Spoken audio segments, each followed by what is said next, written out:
आप सभी समूह की दीदी जो भी समूह से जुड़ी हुई हैं उन सभी के लिए आज की वीडियो बहुत महत्वपूर्ण है।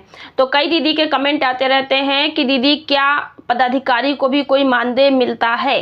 तो पदाधिकारी समूह में भी होती हैं, ग्राम संगठन में भी होती हैं और सीएलएफ में भी होती हैं। तो यहाँ पर एक प्रश्न ये था कि सीएलएफ की पदाधिकारी को कितना मानदेय मिलता है। तो आज की वीडियो में हम आपको बताएंगे कि सीएलएफ की पदाधिकारी को कितना मानदेय मिलता है और क्या ग्राम संगठन की पदाधिकारी को भी मानदेय मिलता है या नहीं। तो बहुत सी दीदी को ये जानकारी नहीं, चलिए वीडियो को शुरू करते हैं और आपको सही जानकारी बता देते हैं। दीदी यहाँ पर हम आपको बताएंगे कि जो समूह की पदाधिकारी हैं, देखो एसएसजी होता है स्वयं सहायता समूह, फिर होता है वीओ ग्राम संगठन, उसकी पदाधिकारी 5 होती हैं, समूह की 3 होती हैं। समूह में अध्यक्ष, सचिव, कोषाध्यक्ष दीदी 3 पद होते हैं पदाधिकारी के। चौथा बीके का होता है।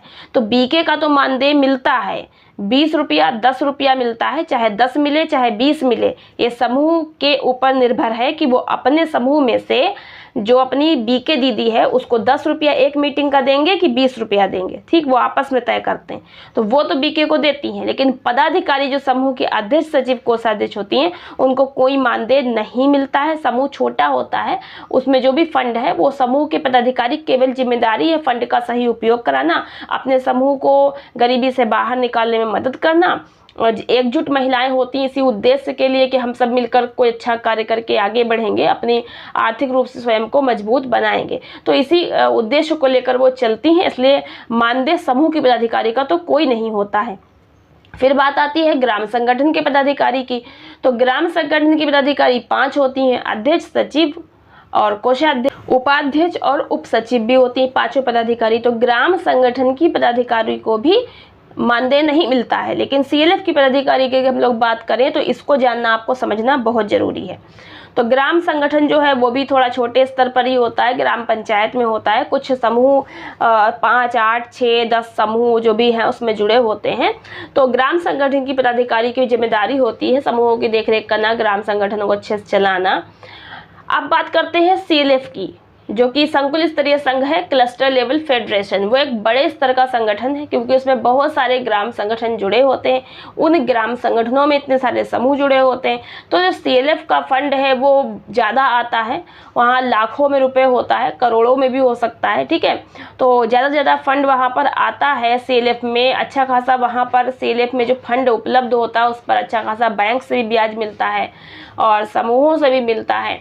तो वहाँ पर जो सीएलएफ का जो भी बैलेंस होता है, ठीक है, उसका अच्छा खासा अगर लेन देन चल रहा है तो सीएलएफ की जो पदाधिकारी होती है वो भी 5 होती हैं, अध्यक्ष, सचिव, कोषाध्यक्ष, उपाध्यक्ष, उप सचिव, ठीक है। तो अब यहाँ पर क्या है कि बहुत सी दीदियों का प्रश्न रहता है सीएलएफ की पदाधिकारी को कितना मानदेय मिलता है।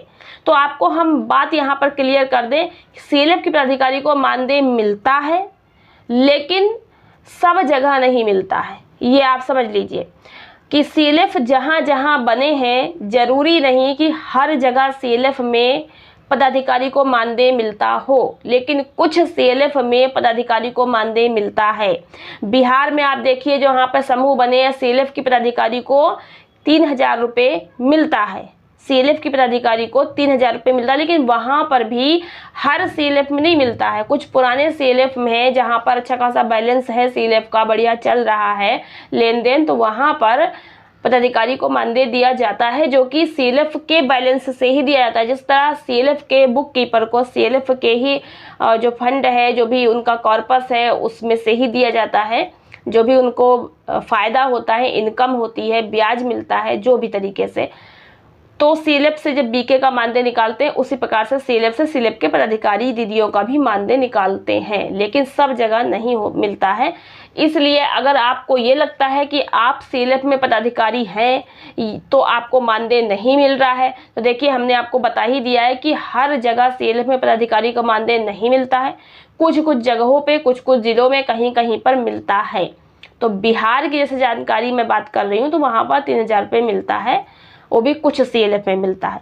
तो ये आपको समझ आ गया होगा, क्योंकि कई दीदी को ये जानकारी होती है कि सीएलएफ में मानदेय मिलता है और हम लोग CLF पदाधिकारी हम लोग को नहीं मिल रहा है, ऐसा भी दीदी लोग का प्रश्न रहता है कि उनको मिल रहा है हमको नहीं मिल रहा है। तो ये है कि अगर आपको मानदेय के लेकर समस्या है कि आप CLF में इतना ज़्यादा काम करती हैं, इतनी जिम्मेदारी उठाती हैं, तो ऐसे में CLF में आपको मानदेय मिलना चाहिए। अगर आपको मानदेय नहीं मिल रहा है, आपको मानदेय के लिए है आपके मन में कि मिलना चाहिए, तो इसके लिए आप अपने अधिकारियों से बात करें, अपनी बात को रखें।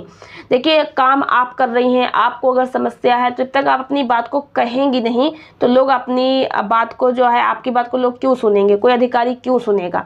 तो यहाँ पर इम्पोर्टेंट ये है कि मैं तो यही कहूँगी वीडियो के माध्यम से कि जो भी पदाधिकारी, चाहे वो CLF है, ग्राम संगठन या समूह है, समूह की पदाधिकारी है, कुछ नहीं तो 500 रुपये तब भी मिलना चाहिए। ग्राम संगठन है तो कम से कम 1000 रुपये तो मिलने ही चाहिए। इसी प्रकार से CLF में भी उनके काम के अकॉर्डिंग जो है 2000-3000 मिलने चाहिए, क्योंकि महिला जो है इतनी जिम्मेदारी का काम करती हैं, मेहनत का काम करती हैं। पदाधिकारी की जिम्मेदारी निभाना भी कोई जो है सरल काम नहीं है, बहुत बड़ी जिम्मेदारी का काम है। सरकार को चाहिए कि समूह में जो भी पदाधिकारी हैं, चाहे वो ग्राम संगठन हो, CLF हो, समूह हो, उनको कुछ न कुछ जो है मेहनताना देना चाहिए। चाहे वो समूह के ही कॉर्पस से हो या ग्राम संगठन के कॉर्पस से हो, कुछ तो मतलब के मिलना चाहिए महिलाओं को, ताकि वो मन लगा कर कार्य कर सके। क्योंकि बिना पैसे के जिम्मेदारी निभाना और इतना बोझा लेकर चलना महिलाओं के लिए ये भी मुश्किल काम है। तो आशा करते हैं कि आपको ये समझ में आ गया होगा कि कुछ CLF में पदाधिकारी को मानदेय मिलता है और कुछ में नहीं मिलता है, मैक्सिमम तो नहीं मिलता है। तो आशा करते हैं आज की वीडियो आपको समझ आई होगी, पसंद आई होगी। वीडियो को लाइक और शेयर कर दीजिएगा। मिलते हैं नेक्स्ट वीडियो में कुछ नई जानकारी के साथ। आज की वीडियो में इतना ही, धन्यवाद।